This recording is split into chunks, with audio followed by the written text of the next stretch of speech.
السلام عليكم ورحمة الله وبركاته. اللهم صل وسلم وبارك على سيدنا محمد عليه أفضل الصلاة والسلام. وصفتنا النهاردة نعمل مع بعض مكرونة الانسجام اللي هي بتاعت مطعم الانسجام المشهور. أول خطوة نعملها المكرونة اللي احنا هنستخدمها اللي هي المكرونة الاسباجيتي، والمكرونة يا جماعة اللي هي الصغيرة اللي هي بتاعت الكشري الصغيرة دي. أول حاجة نعملها مع بعض ايه بقى؟ اول خطوه نعملها مع بعض، انا محضره شويه زيت، حوالي ربع كوبايه زيت حطاهم في طاسه سخنوا. هنزل عليهم ده بصل يا جماعه، بصلتين كبار انا مقطعاهم كده باي تقطيع، انا مقطعاهم كده شرايح تقطعها اي تقطيع عشان احنا هنحمر البصله بتاعتنا مع بعض بطريقه هنشوفها مع بعض. بصوا بقى يا جماعه، انا قلبت في البصل كده باستمرار لحد ما خد اللون الغامق ده. اللون غامق مش محروق عشان ما يمررش، لا اللون الغامق ده عشان الصلصه بتاعتنا بتكون لونها غامق وتقيل. هشيل البصل ده كده. بصوا يا جماعه، البصل هسيبه يبرد على ما نكمل بقيه خطوات الصلصه بتاعتنا. انا الزيت بتاعنا زي ما هو هنشتغل بيه. دي معلقه سكر كبيره هننزل بيها كده كده عشان انا عايزه كرمل السكر بتاعنا. بصوا السكر بتاعنا الكرمل هننزل دي معلقه توم معانا كده، معلقه توم هننزل بيها برده كده يا دوبك هشم ريحتها، انا مش عايزاها ايه تاخد لون. هنزل برده مع معلقه الثوم ديت. دي من عندي بقى، انا دي من عندي ان انا بحب احط حته هريسه كده فلفل معاها كده، اشوحها مع الثوم اشم ريحتهم هما الاثنين. بصوا بقى يا جماعه، انا محضره معلقتين كده كبار من معجون الطماطم، هننزل بيهم كده ونقلب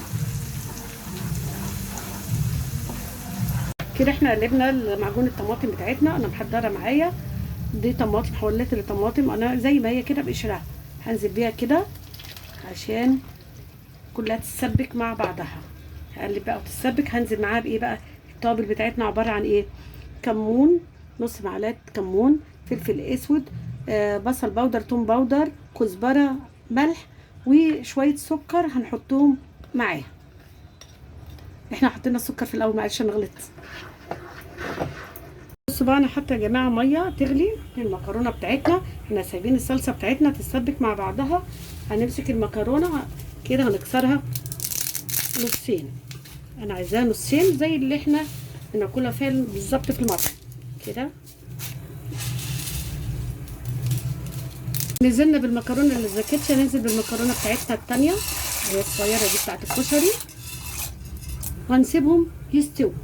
بصوا بقى، ده البصل بتاعنا بعد ما سبته يبرد انا هعمله بهرس البطاطس. عايزه اطحنه هرسه خالص بهرس البطاطس. هو شايفين القربشه هو ناشف ما شاء الله، ههرسه لا اما تضربوه في الكبه. انا ههرسه بالهرسه كده لحد ما ايه انعمه. ده البصل بتاعنا بعد ما هرسناه بهرس البطاطس، هننزل بقى بيه ونسيبه كده يتسبك مع بعض، والبصل ايه يدي لون غامق للصلصه بتاعتنا. نقلبه كده ونسيبه ياخد لون.